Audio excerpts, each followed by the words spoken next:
So hello everyone, very good afternoon to all of you.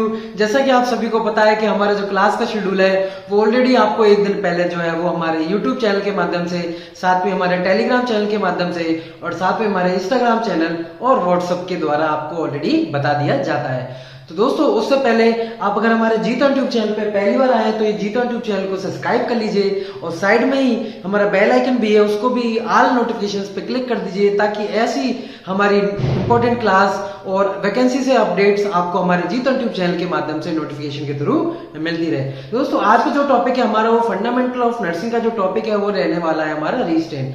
तो मैं आपको आज बताऊंगा कि रीस्टेन है क्या, कितने इसके टाइप्स होते हैं, क्या इसकी दोस्तों इसकी पॉलिसी है, और मैं कुछ आपको फोटोज भी बताऊंगा कि जो टाइप्स हैं कितने तरीके के होते हैं, और ये रीस्टेन की डेफिनेशन भी साथ में मैं आपको आज बताऊंगा। दोस्तों, रीस्टेन होता क्या है, सबसे पहले आपको मैं ये बता देता हूँ। रीस्टेन जो है वो एक पेशेंट की दोस्तों एक हाइपर एक्टिविटी को रिड्यूस करने के लिए, कम करने के लिए अपन जो है वो जो काम करते हैं, कार्य करते हैं, उसको अपन क्या बोलते हैं, रीस्टेन करते हैं। तो इसमें क्या किया जाता है दोस्तों, पेशेंट की हाइपर एक्टिविटी को कम किया जाता है, चाहे वो केमिकल रीस्टेन हो, चाहे वो फिजिकल रीस्टेन हो या एनवायरमेंटल रीस्टेन हो। हम इन तरीके से पेशेंट की जो हाइपर एक्टिविटी है उसको कम कर सकें ताकि पेशेंट को हार्म ना हो या फिर पेशेंट से हमको हार्म ना हो। इसलिए हम क्या करते हैं दोस्तों, उसकी हाइपर एक्टिविटी को कम करने के लिए अपन लोग रीस्टेन करते हैं। दोस्तों, रीस्टेन तो मैंने आपको बता दिया। बाकी दोस्तों, अगर मैं बात करूं कि इसकी जो पॉलिसी है वो क्या है, मैं पॉलिसी आपको यहां पर लिख के बता देता हूं। रीस्टेन पॉलिसी, तो मैं रीस्टेन पॉलिसी की बात करूं तो जस्ट आप यहां पे समझ सकते हैं कि रीस्टेन पॉलिसी में क्या होता है। आपको पेशेंट को रीस्टेन करने से पहले आप उसके पेशेंट के जो रिलेटिव है दोस्तों उनसे आपको कंसल्ट लेना जरूरी है। यानी कि पेशेंट को रीस्टेन करने के लिए अगर पेशेंट को आप जैसे बांध रहे हैं, ठीक है, तो उससे पहले आपको रीस्टेन करने से पहले आपको यहाँ पे कंसेंट की बहुत जरूरत है। आपको जो वो कंसेंट है वो उसके आपको फैमिली मेंबर से जो है वो लेना पड़ेगा, ठीक है। तो यहाँ पे आप लिख सकते हैं consent must be taken from patient's family member। तो यहां पे क्या है दोस्तों, आपको कंसेंट जो है वो बहुत ही जरूरी है पेशेंट को रीस्टेन करने से पहले। Consent must be taken from patient family member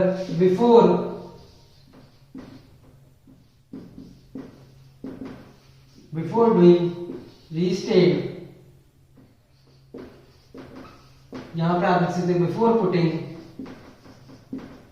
रीस्टेन to the patient. यानी कि आपको दोस्तों कंसेंट बहुत जरूरी है आपको लेना। जिससे पहले रीस्टेन से पहले आपको कंसेंट की जरूरत है। आप फैमिली मेंबर से भी जो है वो कंसेंट ले सकते हैं। यानी कि consent should be taken before restrain the patient from relative of the patient. आप इस तरीके से भी यहाँ पे लिख सकते हैं। और यहाँ पे ये भी लिख सकते हैं कि consent is only valid for 24 hours। दोस्तों, आपका जो कंसेंट है वो वैलिड रहेगा यहाँ पे आपके 24 आवर्स के लिए। अगर आपको दोबारा जो है वो पेशेंट को रीस्टेन करना है तो आपको दोबारा से जो है 24 आवर्स के बाद में आपको वापस से क्या है डॉक्टर से कंसेंट जो है वो लेना पड़ेगा, ठीक है। ये जो थी आपकी 2 लाइन थी, इसको आप नोट डाउन कर सकते हैं। फिर अपन चलते हैं इनके और अगले नेक्स्ट जो पॉइंट है उसके बारे में।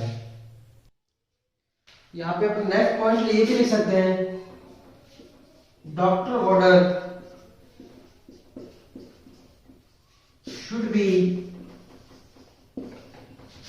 should be taken each time of restrain। आपको जो है डॉक्टर का ऑर्डर यहाँ पे लेना पड़ेगा जब भी आप पेशेंट को जो है वो रिस्ट्रेन करेंगे, ठीक है। तो इतना है। इसके बाद एक पॉइंट और है, उसको अपन नोट डाउन करेंगे इसके बाद में। अपन तो एक और पॉइंट की अगर यहाँ पे बात करें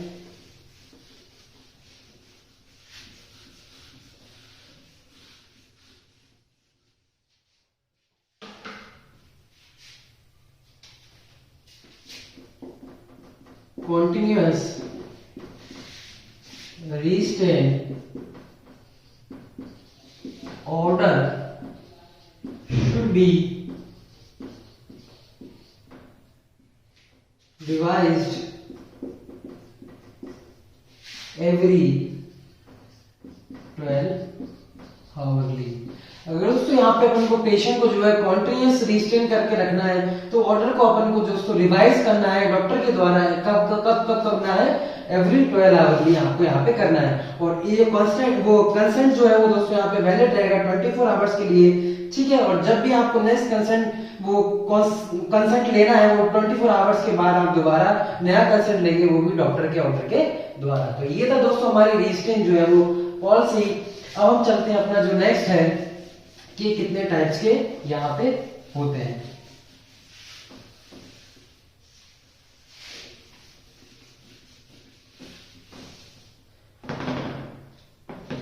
अगर मैं यहाँ पे बात करूं types of restraint, type of restraint, तो सबसे पहले मैं बात करता हूं तो यहां पे सबसे पहला हो जाएगा केमिकल रिस्ट्रेंट। यहां पे सेकंड है फिजिकल रिस्ट्रेंट। सो तीसरा है एनवायरमेंटल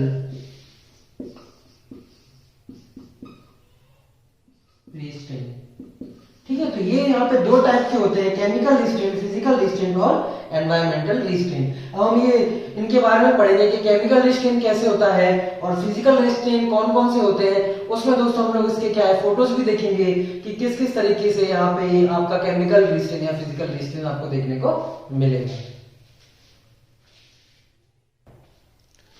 अब हम बात करते हैं अपना जो पहला है केमिकल रिस्ट्रेंट के बारे में। तो यहां पे आप देख सकते हैं the nurse may administer the prescribed medication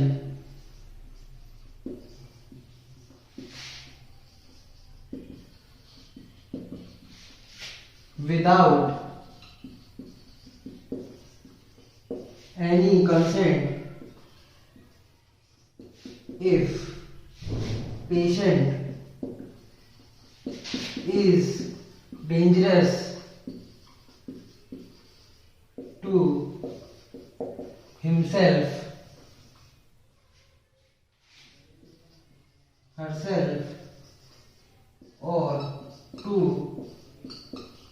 others। दोस्तों केमिकल रिस्ट्रेंट क्या है?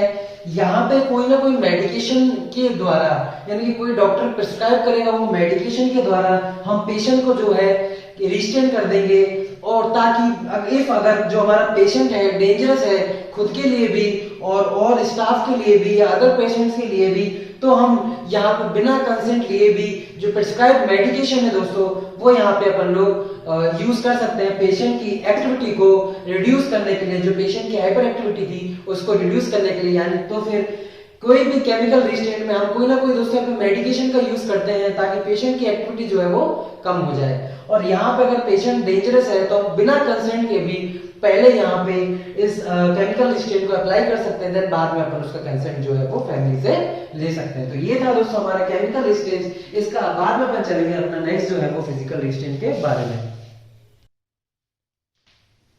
अपन चलते हैं दोस्तों अपना जो नेक्स्ट टाइप है उसके बारे में। जो हमारा नेक्स्ट है वो है यहाँ पे केमिकल रिस्ट्रेंट। और केमिकल रिस्ट्रेंट में भी कौन कौन से होते हैं वो मैं आपको यहाँ पे बताऊंगा।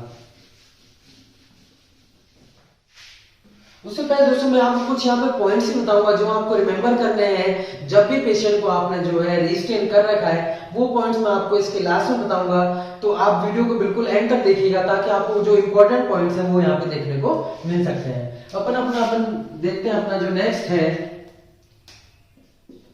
Physical restraint. तो फिजिकल रिस्ट्रेंट जो है वो कौन कौन से होते हैं? सबसे पहले यहां पे आप लिख सकते हैं एल्बो रिस्टेन,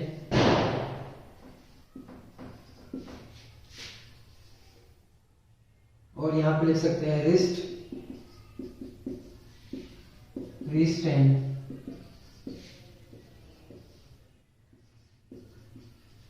जैकेट रिस्टेन,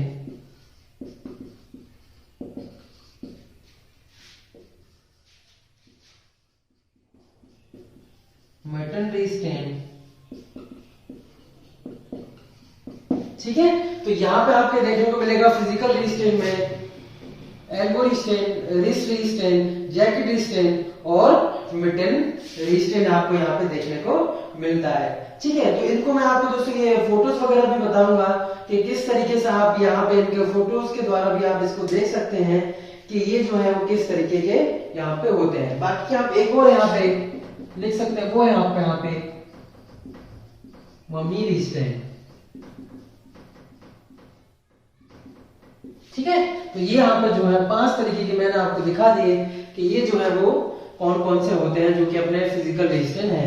तो अब अपन पढ़ेंगे इनके एक एक के बारे में। ठीक है, और साथ में मैं आपको इसमें फोटो भी दिखाऊंगा कि किस तरीके का ये जो रेजिस्टेंस अपन है और यहाँ पे इसको किस जगह पे करते हैं। ठीक है, ये सारी मैं आपको आगे इसमें बताऊंगा, तो इसको आप इतना नोट डाउन करो। तो मैं इनको एक एक करके आपको अगर आपको बताऊं फोटो के साथ में, तो सबसे पहले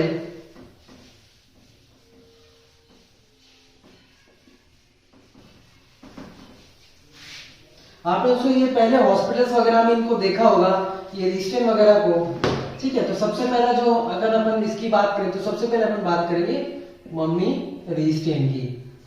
और ये आप देखते हैं ये किस तरीके का होता है और इसमें जो है वो किस तरीके से जो पेशेंट को जो है रिस्टेन करते हैं उसकी एक्टिविटी को कम करने के लिए। दोस्तों इसको हम यूज कहाँ करते हैं, यूजेस आप देख सकते हैं स्काल्प, वेन, पंचर या फिर गैस्ट्रिक लवाज, गैस्ट्रिक गवाज। ये क्या होता है दोस्तों, गैस्ट्रिक गवाज मीन्स जी मीन्स गिवन यानी कि देना। तो दोस्तों कुछ गैस्ट्रिक में कुछ कंटेंट देना थ्रू द ट्यूब, उसको अपन बोलते हैं गैस्ट्रिक गवाज। और गैस्ट्रिक लवाज, एल लवाज मीन्स एल से लेना, तो गैस्ट्रिक कंटेंट को बाहर निकालना थ्रू द ट्यूब, वो होता है आपका गैस्ट्रिक लवाज। ठीक है, तो अगर इस पेशेंट को किसी को गैस्ट्रिक लवाज किया है, स्काल वेन पंचर किया है, गैस्ट्रिक गवाज कर रहे हैं, तो उसमें अपन क्या है मम्मी रिस्टेन जो है वो पेशेंट को कर देते हैं। तो आप इस साइड में फोटो देख पा रहे हैं कि किस तरीके से दोस्तों ये बेबी को जो है यहाँ पे आपका रैप कर दिया गया है, बिल्कुल एकदम मम्मी रिस्टेन जैसा आपने देखी होंगे पुराने जमाने में कि एक पेशेंट को जो है वो यहाँ पे मम्मी आपने देखे होंगे, कभी कभार कार्टून में भी देखे होंगे। तो इस तरीके से पेशेंट को जो है वो पूरी एक्टिविटी को कम कर देते हैं, सिर्फ हेड यहाँ पे आपका खुला रहता है और बाकी की चीजों को आपको क्या है यहाँ पे रैप कर दिया जाता है। तो इस तरीके का जो है मम्मी रिस्टेन कहलाता है, इसमें पेशेंट को कोई हार्म नहीं पहुंचता है। ठीक है, तो ये इस तरीके का फोटो आप देख रहे हैं, इसको अपन क्या कहते हैं मम्मी रिस्टेन कहते हैं। अगर अब मैं नेक्स्ट की बात करूं दोस्तों, तो नेक्स्ट हमारा जो सेकंड है वो है यहाँ हमारा एल्बो रिस्टेन।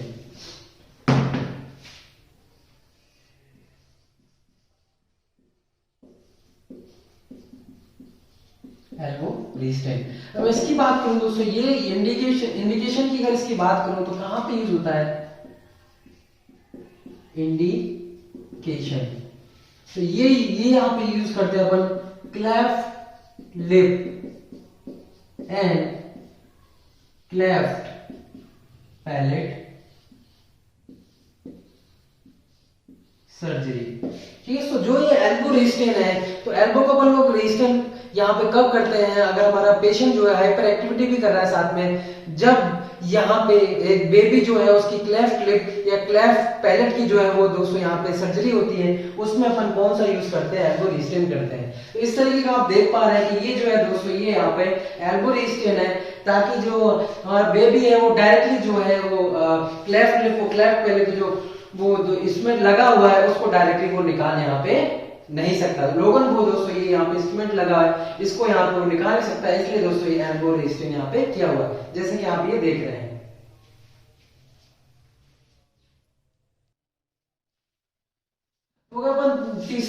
बात करें यहाँ पे तो तीसरा जो हमारा ये है मिटन रिस्ट्रेन, इसकी अगर इंडिकेशन की बात करें, लार्ज ग्लव्स ऑन हैंड। तो दोस्तों मेटल रजिस्टर में क्या होता है, आपका जो हैंड है यहाँ पे इसमें एक लार्ज ग्लव पहना देते हैं ताकि पेशेंट जो है इस तरीके का मूवमेंट बिल्कुल भी कर ना पाए और किसी चीज को दोस्तों यहाँ पे ग्रैब्स नहीं करे। उसके लिए दोस्तों हम यहाँ पे यूज करते हैं मेटल रजिस्टेंट, ठीक है, जिसमें अपन को हाथ में दोस्तों यहाँ पे बड़ा सा जो है दस्ताना ग्लव जो है वो पहना दिया जाता है। जैसा कि आप ये फोटो में देख रहे हैं ये है आपका मेटल रजिस्टेंट, जिसमें कि बड़ा सा जो ग्लव है वो यहाँ पे एक हाथ के ऊपर जो है वो पहना दिया गया है ताकि इसमें जो भी वो क्लाइंट पेशेंट है आपका कुछ भी डायरेक्टली जो हाथ से ग्रैब्स ना कर पाए। तो ये इसको अपन बोलते हैं दोस्तों यहाँ पे मेटल रजिस्टेंट। अपन दोस्तों यहाँ पे नेक्स्ट की बात करते हैं,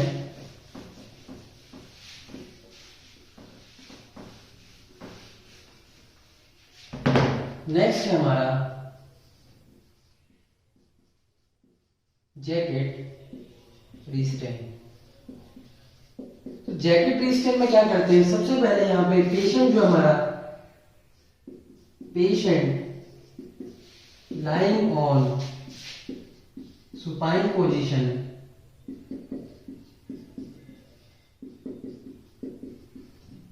सुपाइन पोजीशन, ठीक है, और यहाँ पे दोस्तों पेशेंट को जो है वो सुपाइन पोजीशन में लिटा दिया जाता है और यहाँ पे tie by a jacket to prevent falling from the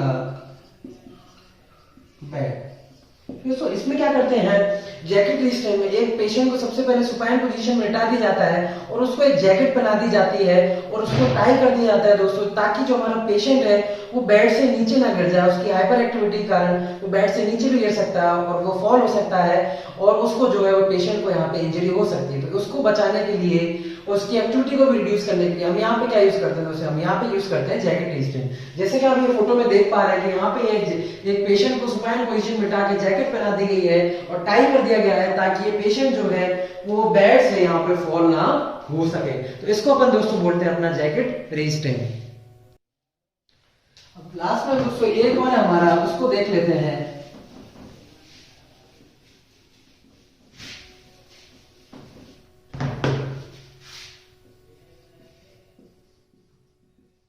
रिस्टेंट।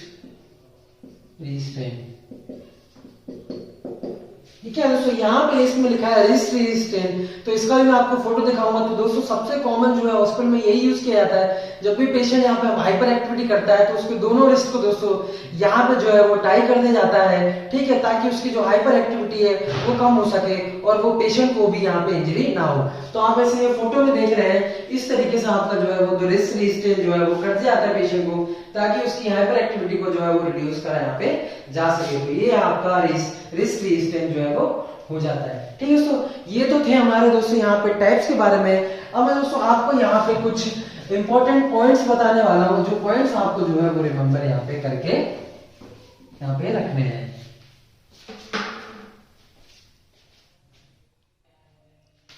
यहाँ पे दोस्तों मैं लिख देता हूं points to remember.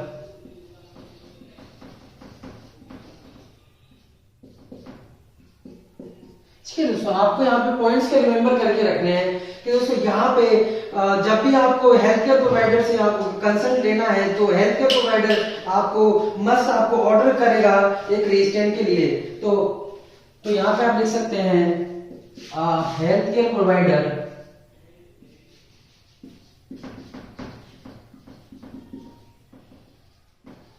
must give order for restraint। ठीक है, आपका हेल्थ केयर प्रोवाइडर आपको ऑर्डर देगा आप जब भी आपको यहाँ पे पेशेंट को रिस्ट्रेन करना है। तो ये था दोस्तों यहाँ पे पहला पॉइंट। ठीक है, अगर मैं नेक्स्ट पॉइंट की बात करूं तो सेकंड हो जाएगा यहाँ पे रिस्ट्रेन are नॉट अलाउड। अब इसका मतलब क्या है दोस्तों कि आपने डॉक्टर से ये नहीं है कि आपको डायरेक्टली वर्बली बोलना है कि हाँ उस पेशेंट को रिस्टेन कर दो। इसके लिए दोस्तों आपको मस्ट जो है वो कंसेंट फॉर्म होता है, उस पे आपको जरूर पेशेंट जो है फैमिली मेंबर के साइन करवाने हैं और उसमें आपके डॉक्टर्स के साइन होने चाहिए, ठीक है, तभी आप क्या है दोस्तों यहाँ पे पेशेंट को रिस्टेन यहाँ पे कर सकते हैं। तो ये restrain are not, PRN restrain are not allowed. मैं तीसरे की बात करूं तो the nurse must document the continuous need for restraint। तो यहाँ पे नर्स का क्या काम रहेगा कि यहाँ पे नर्स जो है वो जब भी आपको रिस्ट्रेन करेगा आपको डॉक्यूमेंटेशन करके दोस्तों यहाँ पे जरूर रखना है, ठीक है। अगर कंटिन्यू करना है आगे आपको रिवाइज करना है तो भी यहाँ पे आपको जो है डॉक्यूमेंट करके आपका जो रिस्ट्रेन है वो उसको आपको डॉक्यूमेंट करके अपना जरूर फाइल में रखना है। तो अपन चलते हैं अपने जो नेक्स्ट पॉइंट्स हैं उनके बारे में।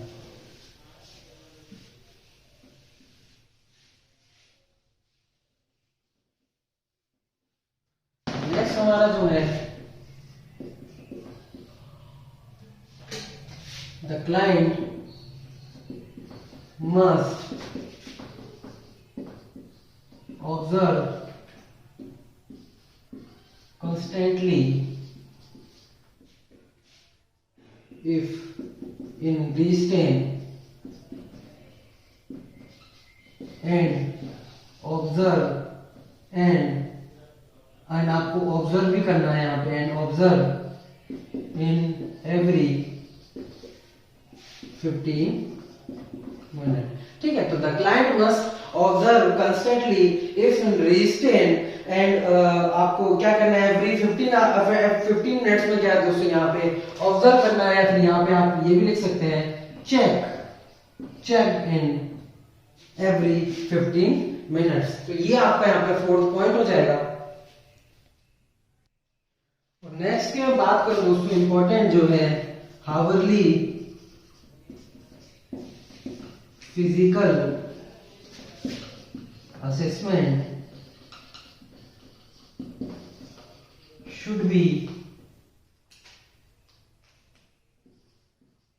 observed, ठीक है। तो यहाँ पे यही है कि आपको आवरली क्या है उसका फिजिकल असेसमेंट जो है वो यहाँ पे आपको क्या करना है ऑब्जर्व करना है। तो ये थे दोस्तों पॉइंट्स जो आपको यहाँ पे रिमेंबर करके रखने हैं। दोस्तों मैंने आपको यहाँ पे इसकी डेफिनेशन बताई रिस्ट्रेन की, उसके साथ में आपको दोस्तों जो रिस्ट्रेन की पॉलिसी है वो मैंने बताई, और साथ में मैंने आपको कितने टाइप्स होते हैं वो मैंने आपको बताए, टाइप्स में भी कौन कौन से होते हैं विद फोटोज मैंने आपको यहाँ पे बताए, और साथ में जो कुछ पॉइंट्स जो है वो आपको रिमेंबर करके रखने हैं दोस्तों वो मैंने आपको आगे इसमें बताए। दोस्तों आई होप आपको ये क्लास अच्छी लगी होगी। अगर अच्छी लगी हो क्लास तो दोस्तों आगे इसको भी आप इसको शेयर करिएगा, साथ में इस वीडियो को दोस्तों यहाँ पे लाइक भी करिएगा, और कोई भी अगर आपको यहाँ पे समझ में नहीं आया तो कमेंट करिएगा, और आप आगे कैसी वीडियो चाहते हैं, किस टॉपिक पे ज्यादा वीडियो आप चाहते हैं तो मुझे कमेंट करके जरूर बताइएगा, ताकि उस टॉपिक पे भी दोस्तों मैं यहाँ पे वीडियो जो है वो बना सकूं। बाकी दोस्तों अगर आपने अभी भी हमारे G-Turn ट्यूब चैनल को सब्सक्राइब नहीं किया तो प्लीज इसको सब्सक्राइब कर लो, और नोटिफिकेशंस को भी ऑल पे करके प्रेस कर दो, ताकि ऐसी इंपॉर्टेंट क्लासेस दोस्तों आपको हमारे G-Turn ट्यूब चैनल के माध्यम से बिल्कुल भी मिस ना हो पाए। दोस्तों हमारी वीडियो देखने के लिए आपका बहुत बहुत धन्यवाद।